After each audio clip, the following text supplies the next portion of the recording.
नाशे रोग हरे सब पीरा, जपत निरंतर हनुमत बीरा। स्वर सुधा मंच पर आप सभी का स्वागत है। आज जानिए हनुमान चालीसा की इस चौपाई की कहानी। नाशे रोग हरे सब पीरा, जपत निरंतर हनुमत बीरा। वीर हनुमान के नाम के निरंतर जप से सभी रोग मिट जाते हैं और सभी प्रकार के दर्द दूर हो जाते हैं। इस चौपाई के पीछे एक कहानी है।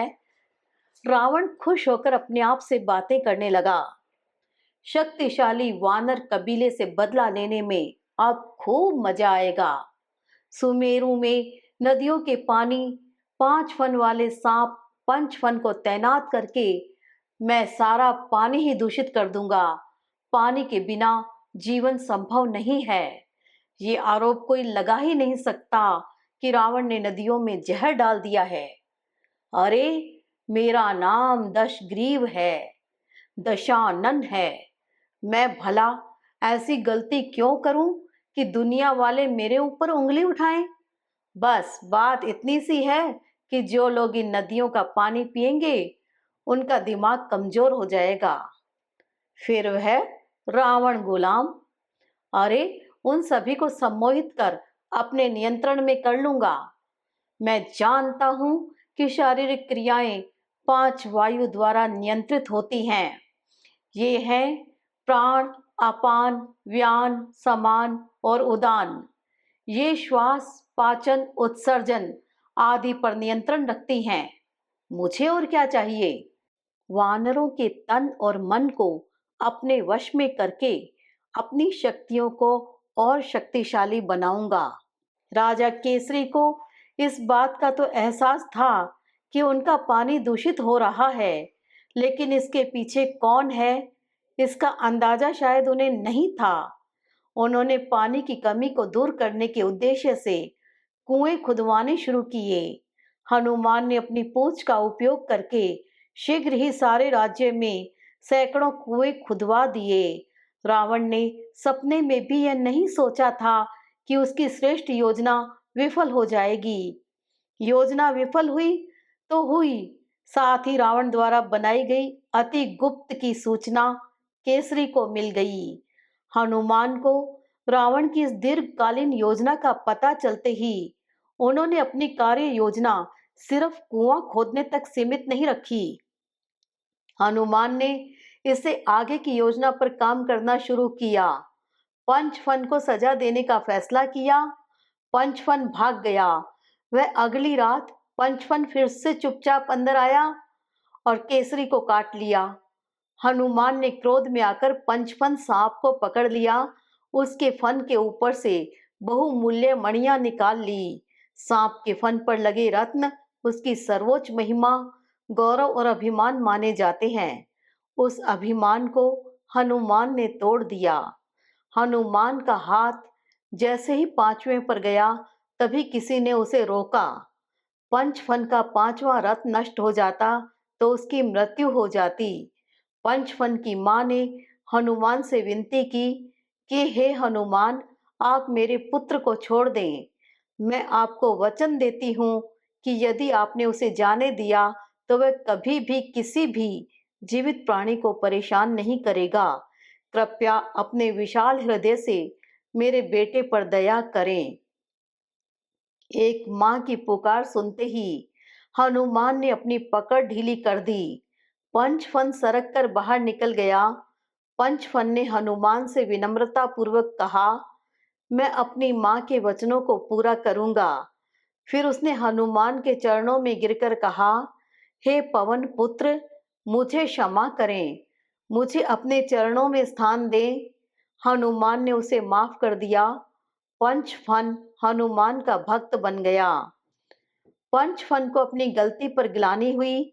उसने हाथ जोड़कर हनुमान से विनम्र निवेदन किया, मैंने तुम्हारे पिता और तुम्हारे रिश्तेदारों को काट कर घृणित कार्य किया है। इसके विनाशकारी परिणाम होंगे। अगर हमने 2 दिनों के भीतर उनका इलाज नहीं किया तो वे मर जाएंगे। इतना कहकर पंचफन की आंखों से आंसुओं का झरना बहने लगा।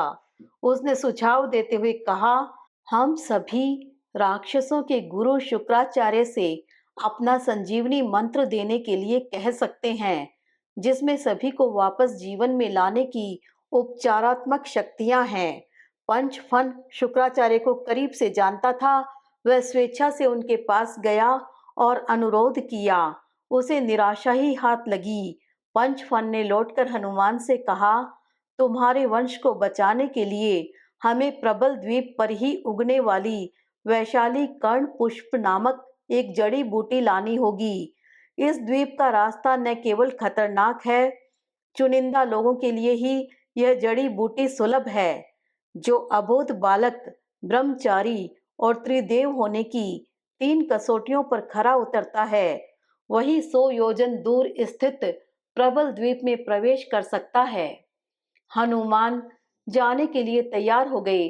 पंचफन ने पहले ही हनुमान को बता दिया था कि लाल रंग के फूलों की रक्षा एक क्रूर ब्रह्म राक्षस द्वारा की गई है। मयासुर ने छद्म वेश में आकर उसका मार्गदर्शन किया। वह नहीं चाहता था कि हनुमान सफल हो, इसलिए मयासुर ने हनुमान को जंगली हंस के पीछा करने के लिए भेज दिया। घंटों चक्कर लगाने के बाद हनुमान अंततः अपने गंतव्य तक पहुंच गए। ब्रह्म राक्षस सब कुछ निगलने के लिए प्रसिद्ध था। वह दूसरे जन्म में ऋषि थे। उन्हें ब्रह्म राक्षस बनने का श्राप मिला था। श्राप तभी निष्फल होगा जब कोई दिव्य शक्ति उसके मुख में प्रवेश करेगी। हनुमान उनके मुख में प्रवेश कर गए। दिव्य शक्ति होने के नाते हनुमान ने राक्षस को मार डाला और उसे श्राप से मुक्त कर दिया। ऋषि श्राप से मुक्त होने के लिए इतने आभारी थे कि उन्होंने हनुमान को दुर्लभ फूल अर्पित किए। हनुमान वापस घर लौट आए। अपने पिता और सभी बीमार बंदरों के मुंह में फूल की दवा दी। सभी चेतन और स्वस्थ हो गए। हनुमान शनि को लाने के लिए उनके निवास की ओर जा रहे थे कि रास्ते में हनुमान मंगल ग्रह से टकराए। मंगल को युद्ध देवता माना जाता है। कुश्ती प्रेमी उन्हें कुश्ती के देवता भी मानते हैं। हनुमान ने मंगल पर काबू पा आगे प्रस्थान किया। मंगल को अपनी बाह के नीचे दबाकर शनि को खोजने निकल गए। शनि के क्षेत्र के पास पहुंचे तो सुरक्षा कर्मी ने उसे रोक दिया। उसे अपने रास्ते से हटाया तो अगली बाधा के रूप में रत्ना माई से भिड़ंत हो गई। उसे हटाकर रास्ता साफ किया तो हनुमान के सामने आई स्वर्णा माई। स्वर्णा माई साढ़े साती के नाम से प्रसिद्ध है। उसे भी अपने वश में कर हनुमान शनि के अंतरतम क्षेत्र में पहुंच गए। हनुमान ने धैर्यपूर्वक शनि से अपने साथ लौटने का अनुरोध किया। शनि ने उनके सिर पर हमला किया। दोनों भिड़ गए। असहाय शनि ने क्षमा मांगी, वापस लौटने को तैयार हो गए। सूर्य देव अपने पुत्र को वापस पाकर बहुत प्रसन्न हुए। शनि ने अपने पिता से क्षमा मांगी। इसीलिए कहा गया है कि शनि की कोई भी दशा हो, हनुमान जी का जाप करने से मनुष्य उस दशा के भय से मुक्त हो जाता है।